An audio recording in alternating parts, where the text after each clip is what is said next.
I don't need to be ideal for white people. Like, I can just be myself, and if white people like me, that's cool. If black people like me, that's cool. I just be whoever I want to be.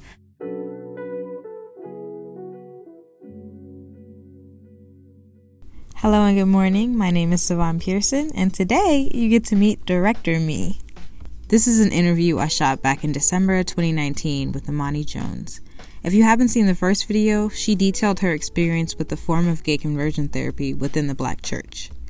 In this video, I wanted to show you a completely other side of her. Let me reintroduce Imani Lete. She posts annual Pride pictures, is all about body positivity, and I mean, look, her style is impeccable.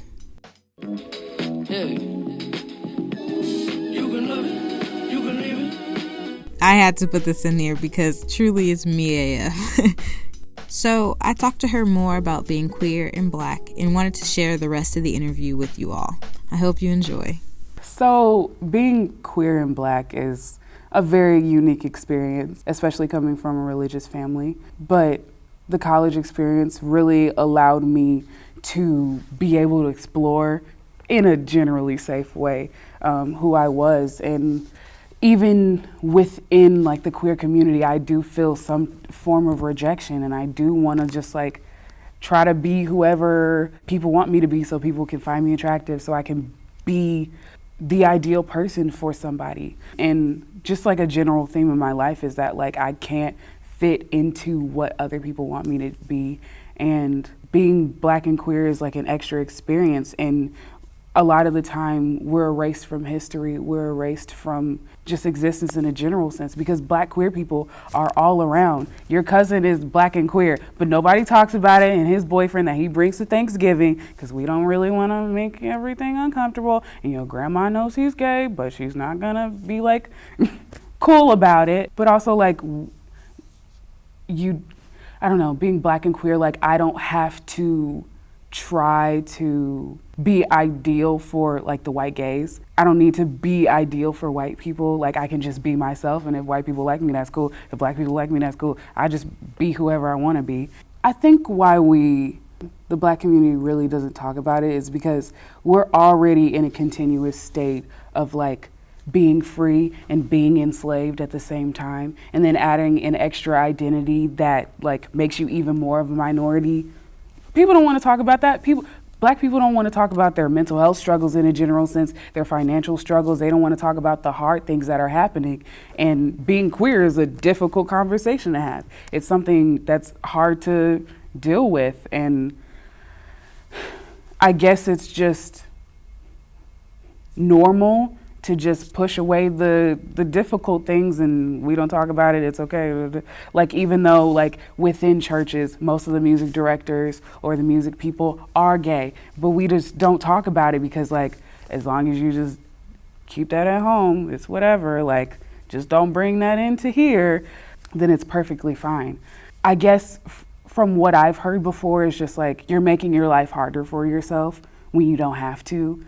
As if like, I chose to, I don't want to, this is harder than it has to be. I don't want to, like, I don't want to have to struggle. I don't want to have to like make sure that the people I'm dating, if I'm dating like a straight male, is comfortable with my queer identity. Like, I don't want to have to do that. I don't want to have to like continuously tell my mom that like, yes, I am gay. No, it's not going to change.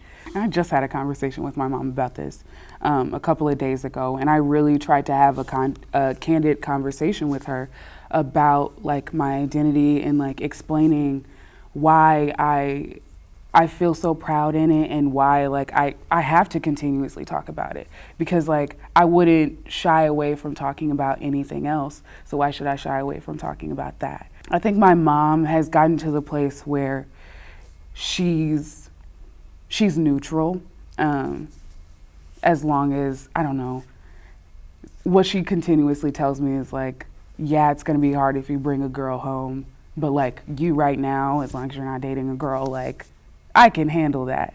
My dad is a whole nother situation. I don't have a great relationship with him in a general sense. And he has a lot of like really deeply homophobic ideals. So I just avoid conversation about that. I think the first time I was basically forced to come out and do the conversion therapy was like the only time that I've ever had a conversation with him about it. And then I think on my 20th birthday this year, I like said it again and I was like, okay, this is who I am.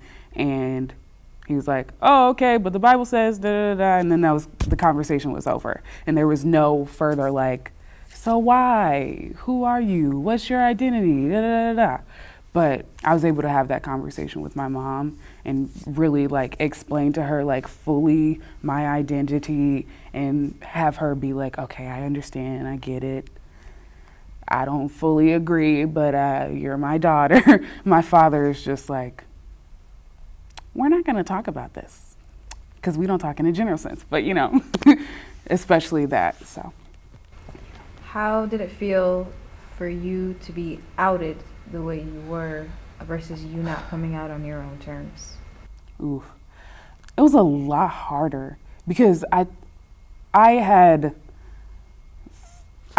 knew I was gay for a really long time, especially like I think after like I started puberty, which was around like 11, I was like, oh yeah, definitely, I know this. And like I had talked to my brother about it a few times and like we were going to try to like do the process together and he was going to be like my straight ally. But the fact that like I was pushed out of the closet was a lot harder because I wasn't prepared at all. I didn't have like, not that I had to have like a grand speech, but like I wasn't able to give like the explanation that I wanted to give.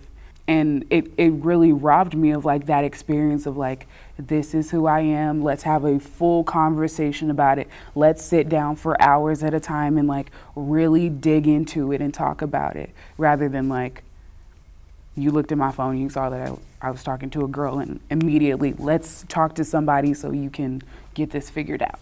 That definitely like ripped apart the relationship I had with my parents. I already like just in a general sense had like not a super close relationship with them before, but once they were like, okay, we're not involved with this, we're just gonna let somebody else handle it and we're not gonna talk about it ourselves. It really made me not want to talk to them at all. I was like, I don't want to talk to you about anything, whether it's school or sports or anything that I'm doing. So that definitely like, I hated my parents for a while because I was just like, y'all are terrible. Y'all didn't even like try to do it yourself and then go to somebody else. You were like, immediately, let's have somebody else figure this out and like deal with it rather than like, as a family, let's try to figure this out together. So, what does building trust with your parents look like, or what has it looked like for you? Ooh. Setting very clear boundaries.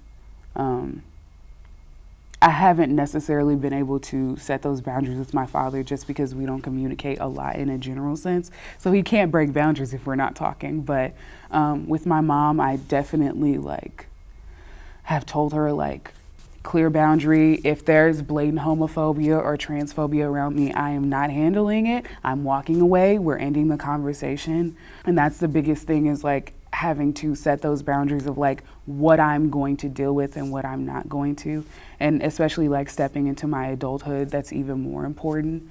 And I think like having my mom be able to respect that and like not just shove her terrible opinions or whatever her thoughts were at me, allows me to trust her a lot more and want to communicate and talk about myself a little bit more with her. So. Do you have anything else you'd like to just say, like any statements? Like we did a beginning statement. If you want an end statement, you can have that. I don't really know where I'm going with the edit yet. I just kind of hope that would happen as I edit it. So if there's anything you want to say in the end. I identify as queer and I have fully accepted myself and nobody can tell me otherwise. Nobody's gonna change that. And it's okay to be who you are and like, don't try to shy away from like your inner calling because that's the real you. So yeah.